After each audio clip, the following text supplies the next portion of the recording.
TKO is the greatest thing to ever happen to professional wrestling. I don't get the hype for Michael Cole. He honestly sucks. And Pat McAfee is better. FMW is the greatest wrestling promotion of all time. AEW has had a better 2025 than WWE has. Triple H is not that good of a booker. You're just blinded. New Japan sucks. Jim Cornette is right more often than he is wrong. I am only talking about wrestling. Abyss is the greatest wrestler TNA has ever had. AEW has the best women's division on planet Earth. The booker just sucks. Speaking of which, AEW is literally just PWG with a budget. A super indie. Literally. A super indie. Tony Khan should have been blacklisted from ever saying anybody's name in the history of ever after he mispronounced Giannis Antetokounmpo's name. Mr. Iguana is the best comedy character in the world right now. He is going to make WWE so much money. Vince Russo doesn't deserve all the hate he gets. I said this beforehand, but I'm gonna say it again. Bret Hart's overrated, and since we're on the topic of being done with the 90s as well as the 80s, Hulk Hogan is the most overrated wrestler of all time. Sorry, had to get my gimmick over there. Sorry. Jasmine Nix is the worst wrestler in the world currently employed by a major company. Wrestlers should never have creative control under any circumstance. Please. Don Callis should be blackballed from wrestling. If you know, you know. Ever since The Rock came back, he has done nothing, and I mean absolutely nothing, but made the entire world of professional wrestling worse. The TV 14 era of WWE from like 1997 to 2007 really wasn't all that. It's just nostalgia, and it really doesn't hold a candle to like modern day television, and even then modern day television really isn't that good. If wrestling is ever gonna be good again, it has to take risks, and it has to hurt some people's feelings. Obviously, you know, it has to be in a more controlled space than it was in the Attitude Era. But it has to take some risks. Like, come on, man. Are we really gonna censor middle fingers in a blood feud on Netflix? Like, come on, man. Wrestling will never actually be cool again until you give it a reason to be cool again. And here's a little tip from Uncle Noah here. The way you make it cool again is not putting advertisements quite literally everywhere. Like, I'm gonna be honest, gang. That fireball ladder, it ain't gonna make it cool again. Sometimes during WWE television, it seems like you need about 17 bottles of Fireball to get through the show. Anyways, back to the 100% base, no sarcasm takes. AJ Styles is overrated. Owen Hart is better than Bret Hart. CM Punk's homosexual obsession with Bret Hart's a little bit weird, gang. Alexa Bliss was never all that good. The best storyline in the entire world of wrestling right now is the Hurt Syndicate storyline with MJF. How on God's green earth do you look at Shelton Benjamin, Bobby Lashley, and MVP and say, "Oh, sorry, we don't have anything for you. You're a bald fraud." Becky Lynch doesn't have it anymore. She should just retire and stop stealing the spotlight from younger talent who deserve it more than her. Bailey Hogan. Gang, Bailey has put over more talent this year than Becky Lynch has in her entire career. Also, while we motherfucking at it, stop calling everybody Hogan. Like, stop putting Hogan in somebody's name every single chance you get. You are ruining the joke, and it loses validity every time you say it in an unneeded circumstance. The IWC damn near might just be the worst community on the planet. Outside of, you know, obvious, like, hate groups and shit. Like...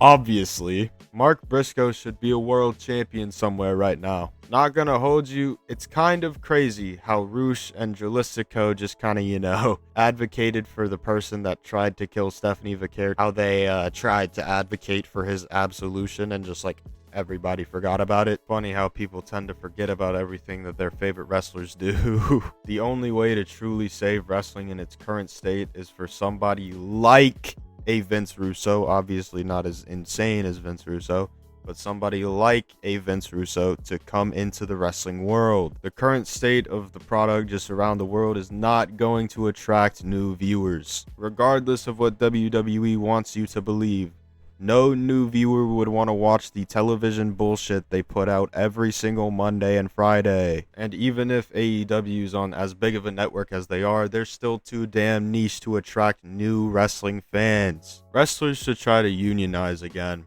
That would be a really good idea, I think. Sasha Banks sucks. She is like straight terrible. FTR has to be like one of the most overrated tag teams in just wrestling history. I know we don't want to admit it, but Triple H and Vince McMahon are very similar as bookers, like skill-wise. If we're doing like a keep or drop situation, keep Xavier Woods, drop Kofi Kingston. Seth Rollins is the most overpushed wrestler of all time. WWE are ruining Braun Breaker more and more and more and more as each week passes. You really mean to tell me he needs to be in that fuck-ass stable to get over and get into the main event scene?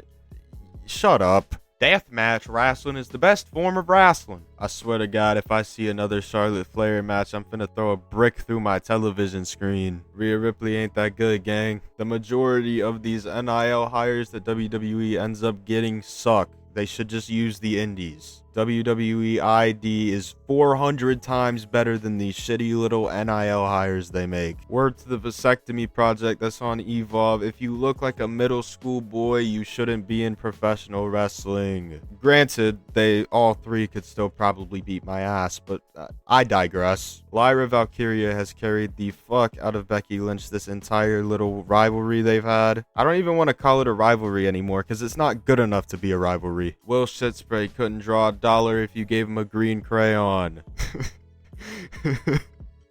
I don't even know what I'm saying anymore, bro. If you actually need to make budget cuts, your finances probably aren't handled properly. If you're $3 billion in debt and you need to sell tickets to get out of that debt, it probably isn't a good idea to skyrocket your ticket prices so high that nobody can afford the tickets. You also probably shouldn't be boasting about how much money you bring in if you're that far in debt. I'm looking at both you, WWE, and AEW. Also, if you don't work for the company and you're defending WWE by saying, oh, they made this much money in this time frame, your argument is invalid because you just look like a complete dick rider. They don't know you, bro. They don't know you. You have no value to the company. Why are you pocket watching? Paul Heyman should hold some sort of creative positioning right now in WWE. Triple H don't know how to book the damn women's division, bro. Nobody give a damn about Nikki Bella neither. She didn't do anything to accelerate the women's revolution. Hell, she set it back even further. WWE was building for the future in 2021, and that future was the year of 2024. That's why 2024 was so much better than whatever the hell we're having right now. Wrestling should never intentionally be bad. And if you're gonna run a storyline where you try to kill wrestling, there should be some cool elements to it. Logan Paul being associated with you is not a cool element. You know, I was gonna bring up some Miz takes, but my friend Jake actually wants to tell us a little bit about the Miz. Let me tell you all something about my favorite wrestler of all time, Mike the Miz Mizanin. And this guy and the pain he has put me through across his career. As someone who's paid for WrestleMania 27 and watched that live and watched his concussed ass barely get carried to a victory by Dwayne "The Rock" Johnson, dude, I still to this day don't know what the fuck he was doing there. He was kind of just there. I know Cena didn't know what to do either. The Rock was making out with fucking Mae Young before that. Some dumb shit. I can't remember. I was fucking 5. Either way, The Miz then proceeds to not get another title run for another hot minute. And then the Awesome Truth was sick. But then, after that, we're left with The Miz IC title reign. Greatest IC title reign of all time. I don't give a shit. Fuck you, Gunther. But then, after he loses the IC title, he becomes a fucking jobber. Does absolutely nothing. He has done nothing. And then you throw him in a random-ass story with Karrion Kross for, a week. Then just more bullshit, and then you give him Carmelo Hayes, and then you proceed to take away Carmelo Hayes, and now for some reason Carmelo Hayes is a giant fucking O-Block chain, and we're blaming that on The Miz, and now who the fuck was Aleister Black wanted to kill the Miz, but no, not anymore. Now fucking the Wyatts wanted the Miz, and then they just that went nowhere. Like, can they figure out what they want to do with the Miz? And don't even get me started on his right-wing politics. That whatever. The Miz is a better professional golfer than Tiger Woods, and that's my take.